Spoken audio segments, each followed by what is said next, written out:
বিশ্বের ইতিহাসে কোথাও রেফারেন্ডাম এইভাবে বৃথা যায়নি, কোথাও একটা সিঙ্গেল উদাহরণ নাই।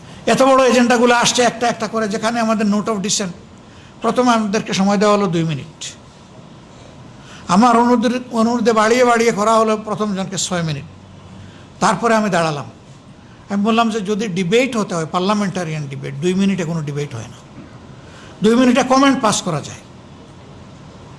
এই সাবজেক্টটা কি, কেন, এর গুরুত্ব কি, কোথায় আমরা যেতে চাই, এটা বলতে হলে মাননীয় স্পিকার এই 2 মিনিটে হবে না। তিনি বললেন আমি তো 6 মিনিট দিয়েছি, ঠিক আছে আর একটু সময় বাড়িয়ে দেবো।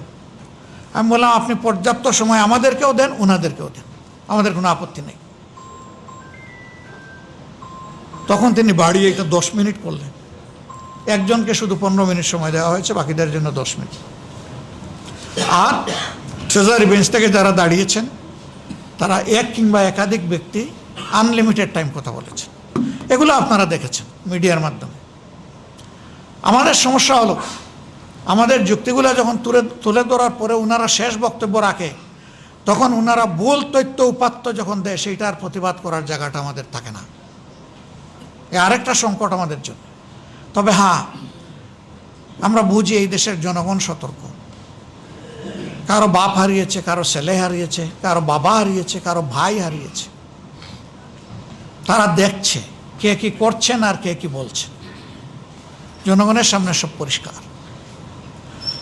আমরা জনগণের এজেন্ডা নিয়ে এখন জনগণের সাথে কাজ করব।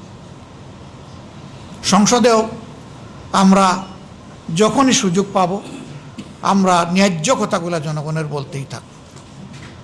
সম্মানিত ভাইয়েরা, যে জিনিসগুলা অগ্রাহ্য অমান্য করা হলো, প্রথমত 70 এর মতো মানুষের রায়কে অগ্রাহ্য করে কার্যত জনগণকে অপমান করা হয়েছে। বাংলাদেশ নয়, বিশ্বের ইতিহাসে কোথাও রেফারেন্ডাম এইভাবে বৃথা যায়নি, কোথাও একটা সিঙ্গেল উদাহরণ নাই।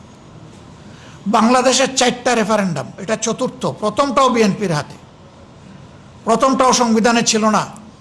জিয়াউর রহমান সাহেব প্রথম যে গণভোট করেন, শেষটাও সংবিধানে ছিল না।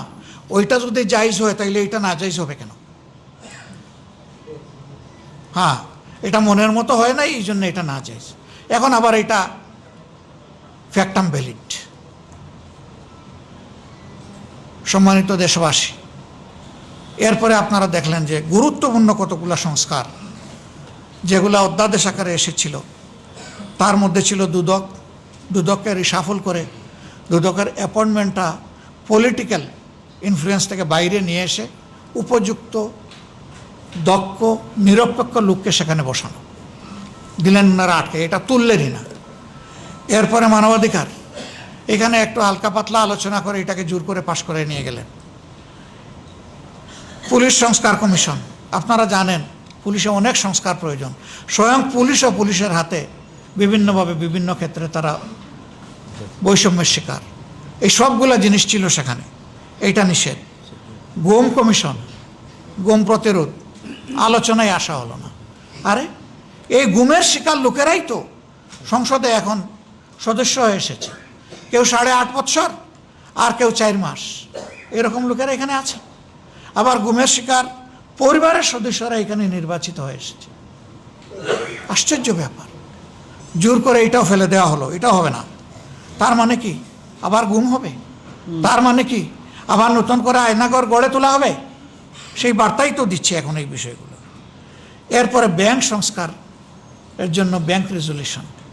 এই যে ব্যাংক থেকে লাখ লাখ কোটি টাকা লুণ্ঠন হয়ে বিদেশে পাচার হয়ে গেল, এগুলাকে আইনের আওতায় এনে উদ্ধার করা এবং শাস্তি নিশ্চিত করার জন্য অধ্যাদেশ ছিল, সেইটা ঠেকিয়ে দেওয়া হলো। সেইটা ঠেকিয়ে দিয়ে এখন 7.5% ওই কালপ্রিটরা টাকা দিলে আবার ব্যাংকের মালিক হয়ে যাবে। কোথায় বাংলাদেশের অর্থনীতিকে নিয়ে যাওয়া হচ্ছে? এখন ব্যাংকের উপর থাবা শুরু হয়েছে।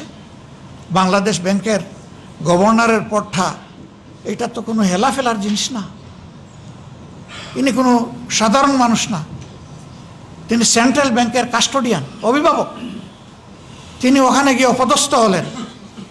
আগে তাকে কোনো কিছু বলাও হলো না, তাকে এবং তার অ্যাডভাইজারকে অপদস্থ করে বাংলাদেশ ব্যাংক থেকে বের করে দেওয়া হলো। এবং সেখানে রাজনৈতিক অভ্যুত্থান হলো, কু হলো। একজন ঋণ খেলাফিকে মাত্র 3 মাস আগে রিশিডিউল করে 2% দিয়ে তাকে আবার রিশিডিউল করে তাকে বানানো হলো বাংলাদেশ ব্যাংকের গভর্নর, যার সর্বোচ্চ অভিজ্ঞতা হলো তিনি একটা গার্মেন্টস ফ্যাক্টরির এমডি।